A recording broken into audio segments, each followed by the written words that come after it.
Praise Allah subhanahu wa ta'ala. We praise Allah, we thank Him, we glorify Him, we seek His help and aid, and we ask Allah to forgive us. We ask Allah to protect us. We seek refuge in Allah from the evils of our own selves and from the sins that we commit. I may the peace and blessings of Allah be upon the Prophet Muhammad sallallahu alaihi wasallam, his household, his companions, and all those who follow him until Yawm al-Qiyamah. Ameen ya Rabbal Alameen. Inshallah, we continue with our regular Thursday night class. And last week, we touched on the detestable act in Salah, things that are disliked to be done during the Salah, during the prayer.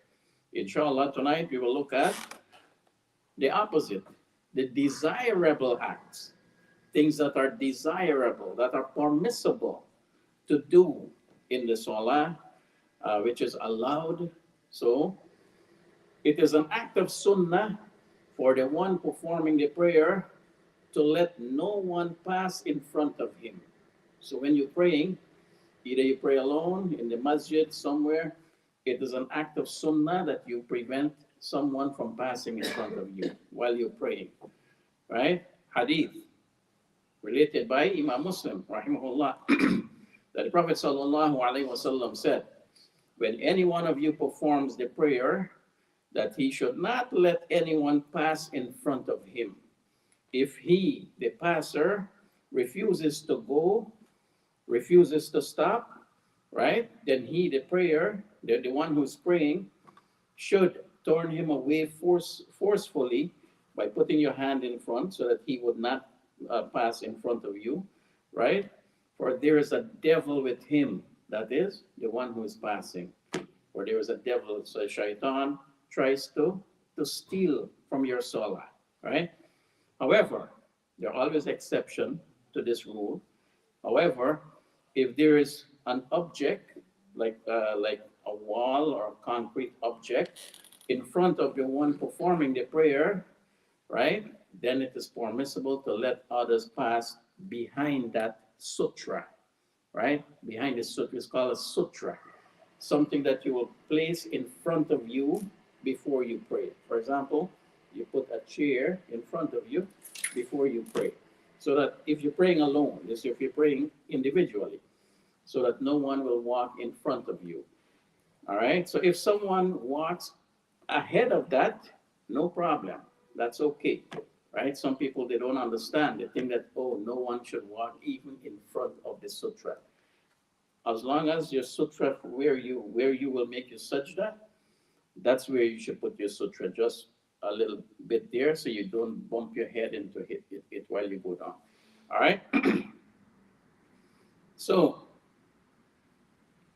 if there is a sutra and someone is trying to pass, it is permissible to let others pass behind that barrier. Similarly, it is permissible for the one performing the prayer to let others pass in front of him if the place is not wide enough and they have no other way to pass from, right? To pass from. And also, in this case, the one performing the prayer should not turn them away if they want to pass in front of him. So if it's a very small place, right? Most of the times, like Salatul Jumu'ah, and if it's a small masjid, people want to get out. So of course, you should not pray in the exit area. You should not pray a sunnah where people, that they will try to leave the masjid, go somewhere, isolated, quiet, to pray. But however, if it's a small area, then you should let the people pass and don't put your hand to stop them. Also, in addition to that, if one is performing the prayer in Mecca, for example, Masjid al-Haram, or Masjid al-Nabawi, everybody is rushing, right? Then one should not turn away those passing in front of him. Hadith, that it is reported that the Prophet ﷺ used to perform the prayer in Mecca while the people were passing in front of him, and there was no barrier or screen or sutra between him and the people. All right, so there we have it. When it's crowded, then that's an exception. Also, next point, it is an act of sunnah for the imam, that is the one who's leading the prayer, or the one praying alone, to perform the prayer, placing a sutra in front of him. We know that we have, for the imam, we have something there, so no need for the imam to put that. He has the mihrab, yeah, the mihrab that is built for the imam to stand there. All right.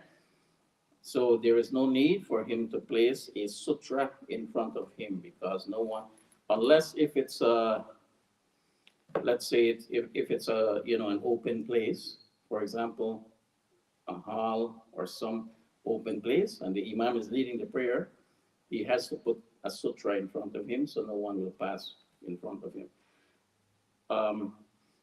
So also this related hadith on the authority of Abu Sa'id radiallahu anh, in which the Prophet sallallahu alaihi wasallam said, when any one of you performs the prayer, he should have or place a concrete object, meaning a sutra, something to prevent people.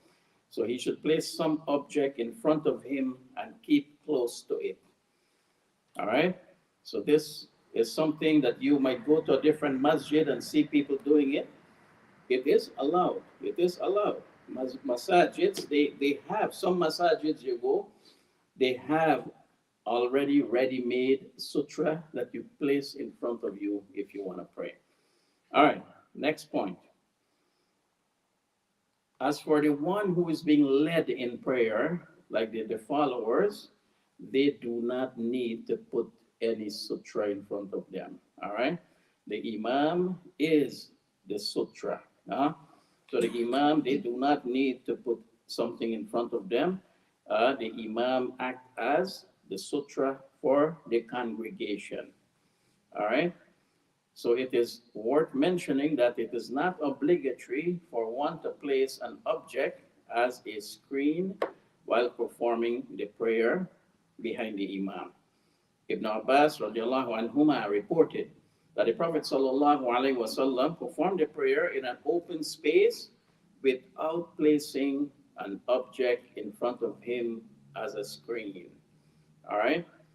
Now, the object put in front of one during the prayer should be something that is raised, right? That is upright, which is to notify the people not to pass in front of you, right? So also it could be, for example, if you're in the open, like in the wilderness or in the park and you're praying, you could use a tree as a sutra. You could use a stone, a stick, or something like that. And if one is unable to insert a stick into the ground, right, it is permissible to put it in front of oneself in a crosswise position. Like you could lay it in front of you, like to prevent people, to alert the people walking that you're praying and this is your sutra. All right, next point.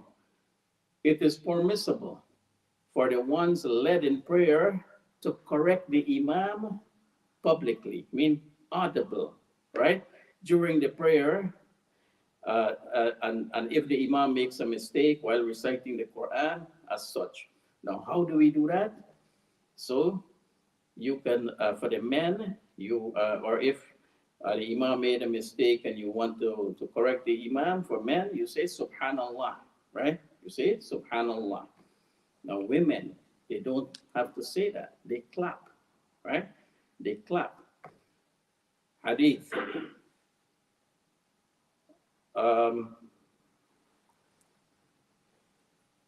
Okay, we'll come to that hadith.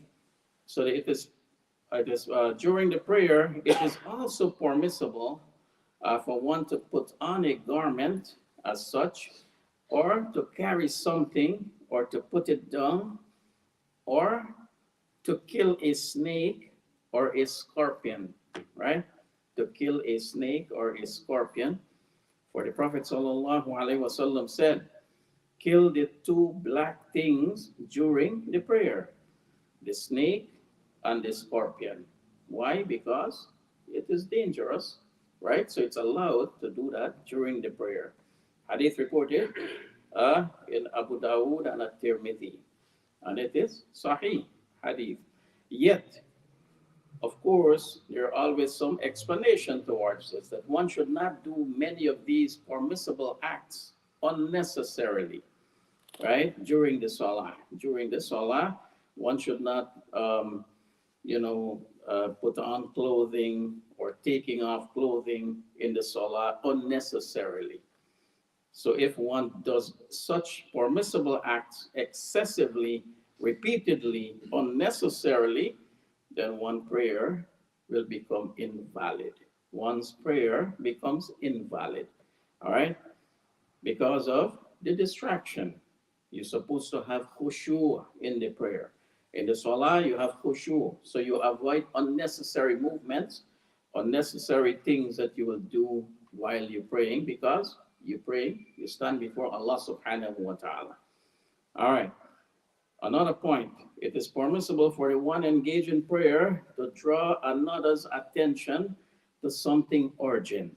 Like if you're in a prayer, all right, and you can draw the attention of someone to something urgent. For example, like you're praying at home and someone is knocking at the door or something, that you can alert someone by just gesticulation, by not saying anything, by alerting them, drawing someone's attention, right? For example, someone knocking at the door, you can alert someone that go and check something like that, or something with your hands. That's it. All right. Also, drawing the imam's attention if he make a mistake and he still continue reciting, you can draw his attention by saying Subhanallah, Subhanallah, right? And this is done only for the men. For the sisters, they clap to alert the imam if he made a mistake. All right, and also if you have to warn someone who is in danger, these are ways that you could do it with your movements, just a little hand movements. All right. Still, this is not to be done freely. Men are only allowed to say Subhanallah, right? Glory be to Allah. And women just to clap when they want to draw someone's attention to something urgent. For the Prophet ﷺ said, if some problem arises during the prayer, then the men should say Subhanallah, glory be to Allah, right? And the women should clap. Women should clap. Hadith reported in both Sahih Bukhari and Muslim. All right. It is not detestable to greet the one performing the prayer if the latter knows how to return it. So if someone is performing the prayer, right, and then you come into the masjid, you see someone here, you give him salam, salamu alaikum. Of course, he is not allowed to answer the salam, right? He's not allowed to answer the salam by verbally, but he could answer the salam by just like respond with his hand, respond with his hand, or after the salah finish, then he respond to the salam. Then he respond to the salam. So the one performing the prayer is allowed to return greetings by means of gesture. By means of gesture with your hands, not words, not words. So in other words, if the one performing the prayers returns greetings by speaking, his prayer becomes invalid. His prayer becomes invalid, as it is regarded among the kinds of human speech which are prohibited during the prayer. Salah, prayer, it has stipulated words that you have to say, right? So you cannot bring something, although the words are permissible outside the salah, in the salah, it's not. It's not permissible. All right. So one is allowed in this case either to return a greeting, you return the salam by gesture, or to postpone the salam after the salah finish. Then you return that person's salam. All right. Next point. It is also permissible for the one performing the prayer to recite more than one surah. So a person lead the salah, allowed after Surah Fatiha, multiple surah. It is allowed. Recite Surah Baqarah, and recite Surah, right? You can recite more. Hadith mentioned that the Prophet sallallahu alaihi wasallam recited Surah Al-Baqarah, then Surah An-Nisa, and Surah Al-Imran in one rak'ah while standing in prayer. And it is also permissible for the one performing the prayer to recite the same surah in the second rak'ah. The same surah after Fatiha, you could recite the same surah. For example, you recite Surah Al-Ikhlas in the fourth salah, in the first rak'ah after Fatiha. Allowed second rak'ah after Fatiha, you recite Surah Al-Ikhlas, no problem, right? So if someone only memorize Surah Al-Ikhlas, he could recite that in the salah. Also, if he doesn't know any other surah, Surah Al-Ikhlas alone, Surah Al-Fatiha alone suffice, right? As we know, last salah, liman lam yaqra bi Fatihatil Kitab, that there is no salah for the one who does not recite Surah Al-Fatiha. All right? So it is also permissible for the one performing the prayer to recite the same surah in both rak'ah, in two rak'ah. Also, it is allowed to divide a surah, that you don't have to recite it from the beginning to the end. You could divide it, reciting just a few verses, reciting it in two rak'ah, or recite certain parts of a surah, such as the middle or the last part of the surah, the last verses during the salah. It's okay, right? And this we saw from the sunnah of the Prophet sallallahu alaihi wasallam. We saw this from the sunnah of the Prophet sallallahu alaihi wasallam, that he would recite multiple surahs in the salah. All right, and also during the salah, it is permissible for one to seek refuge with Allah from the fire. You say, A'udhu billahi minash shaitanir rajim, when reciting or listening to a verse in which the hellfire is mentioned. In which the hellfire is mentioned. So while reciting, if you recite a verse that mentioned the hellfire aloud, that you say, A'udhu billahi minash shaitan. You seek refuge in Allah from the hellfire. Right? It's allowed to do that. Likewise, it is permissible for the one performing the prayer to ask Allah to confer blessings upon the Prophet sallallahu alaihi wasallam while reciting or listening to a verse in which the Prophet sallallahu alaihi wasallam is mentioned. Right? As this is what the Prophet sallallahu alaihi wasallam enjoined us to do whenever he is mentioned. So whenever he is mentioned, then it is allowed to send salah and salam upon the Prophet sallallahu alaihi wasallam. All right. So these are some of the things that are allowed and permissible to do during the salah. It is, as we know, that salah is the greatest form of ibadah. That's when you worship Allah subhanahu wa ta'ala. So the key to salah is wudu, right? Salah is the key to success. Salah is the key to Jannah. So you want to perfect your salah. And you have to try your utmost to perfect your salah. The goal is to attain khushu', to attain a tranquility in the salah. Don't be present, but your mind is not present. You have to be physically, mentally, spiritually present and prepared for the salah. All right, so we ask Allah subhanahu wa ta'ala to forgive us if we make any mistakes. May Allah subhanahu wa ta'ala help us to always guard our salah. May Allah subhanahu wa ta'ala help us to put into practice whatever we learn. Ameen, Ya Rabbil Alameen. أقول قولي هذا وأستغفر الله لي ولكم فاستغفروه إنه هو الغفور الرحيم سبحانك اللهم وبحمدك نشهد أن لا إله إلا أنت ونستغفرك ونتوب إليك. Next week the time will change. So next week we might gotta go after Isha. Inshallah. So next week in class is after Isha, inshallah. جزاكم الله خير. بارك الله فيكم.